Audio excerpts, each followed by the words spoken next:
Thank you, Arnold.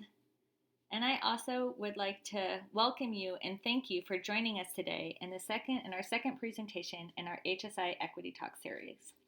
My name is Charis Herzon and my pronouns are she, her, and hers. And as Arnold mentioned, I serve as the Director for Learning Support Services and the Hispanic Serving Institution Initiatives. We hope that today's presentation promotes dialogue, partnerships, and action around equity. So today we will be taking a closer look at how we are applying an equity framework in a Gateway STEM course. So in order to do this, we'll first talk about some background, then move to the framework, and at the end we will talk about and think about takeaways and our future outlook. So let's first start with the definition of what it is to be an HSI. So HSIs are defined as institutions with 25% or more of Latinx identifying undergraduate students. HSIs are actually a part of a larger umbrella, what is termed by the Department of Education as Minority Serving Institutions, or MSIs. And HSIs, unlike some of the other institutions like HBCUs or tribal colleges, have traditionally emerged from changing demographics, from colleges that previously were predominantly white-serving institutions. So over here in the figure, you can note that HSIs have more than doubled from 1994 to 2016. Also note that about half the HSIs are 2-year institutions and about half the HSIs are 4-year institutions. So during this time of growth, our largest growth was actually in universities like UCSC, which are graduate degree granting institutions. In that area, they saw a growth of about 225%. So UCSC has been an HSI since 2012. We are currently one of only about 12 to 15 institutions that are considered to be high research institutions, Research 1 institutions, as well as an HSI. We're also what is known in the MSI world as an ANAPISI, or an Asian American and Native Pacific Islander serving institution, meaning we have 10% of students from that demographic. And in order to be an eligible institution, not only do we have to have the 25% mark for the HSI status, but we also have to prove that we serve students from low-income statuses. And every year we have to go through and establish that. So notice that the definition only talks about enrolling. We definitely always want to highlight that for us, we really think about what it is to be serving students, serving our Latinx students.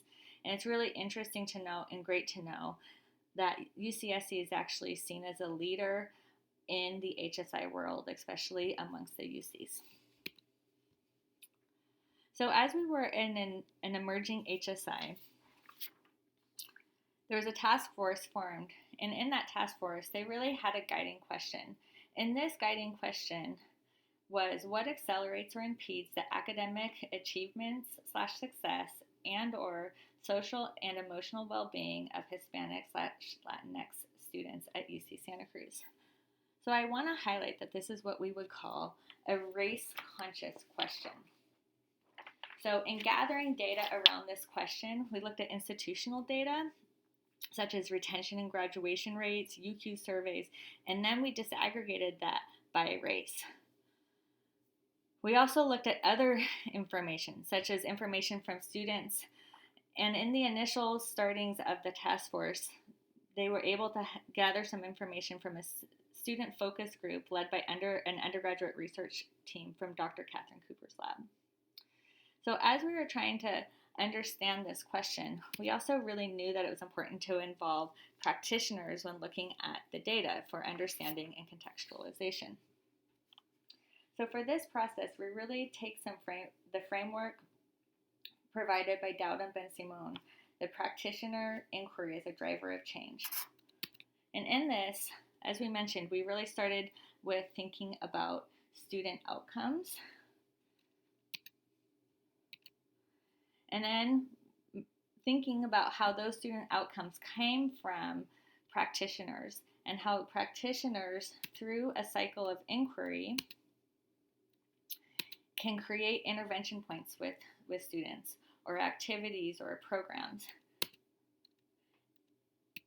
And those can then, and through data, they can gather more information that can help influence their practices. But we don't only want to focus on the practitioner, we also want to think about what are we doing as an institution? Do we have policies that disproportionately impact Latinx students? In our process, we really want to ask, are we ready to serve Latinx students? We want to reject the deficit narrative that blames the students for the inequitable outcomes.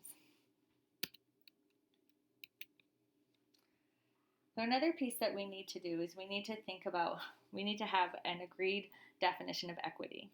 So our definition of equity is the inability to predict student achievement and participation based solely upon characteristics such as race, class, ethnicity, gender, or gender identity or sexual orientations, beliefs, and proficiency in dominant languages.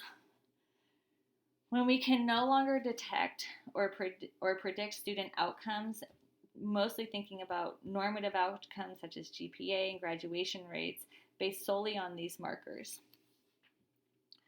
We really think of the HSI initiatives as part of a larger equity agenda, being race conscious, but also considering other identities as well as the intersection of these identities. And through this, we seek to empower institutional practitioners. And through the ongoing process of inquiry and change, that together we can be disruptive leaders to create a better UCSC. So fast forward now, thinking about our research question, this framework of working with practitioners in the inquiry of change, to what was actually funded and what's happening with our 3 HSI grants. So you may have seen this slide before. This was created by Pablo Regarin in an effort to show what the 3 grants are. And in doing so, what we noticed, so we have the 3 grants across here, is that we actually have some commonalities across the activities. And today, we'll be focusing on the SEMILLA grant and the STEM Great Way courses that actually uses a combination of these activities in the framework. But as I mentioned, let's think about also how did we get here? How did we launch this investigation and identify Bio28 as a key gateway course? So the first thing I need to do is to highlight that this was done in partnership with Professor John Tamkin, who is the instructor of, or is one of the instructors of the Biology 28 course, and has served in many different roles here on campus.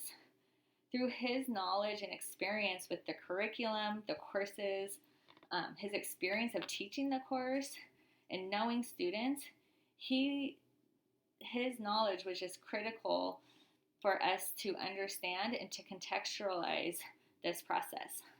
So he was a partner for us to understand this trajectory of UCSC STEM intended students.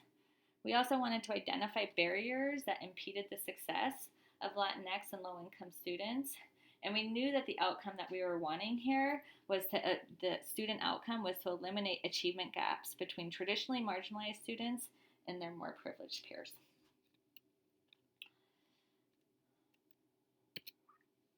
So the approach was to identify a cohort of students. So we identified a cohort of life science and biology students who entered in fall of 12. These students were identified based on course enrollment patterns. We identified that if students had taken Chemistry 1A in their first year, they were likely to be a life science or other STEM intended major, such as a chemistry major or biochemistry major. We then gathered everything we could about this cohort.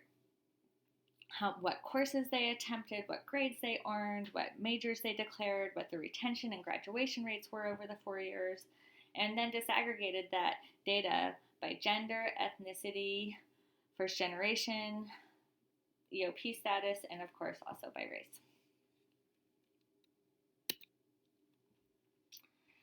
So as I mentioned, one of the outcomes that we looked at was student grades.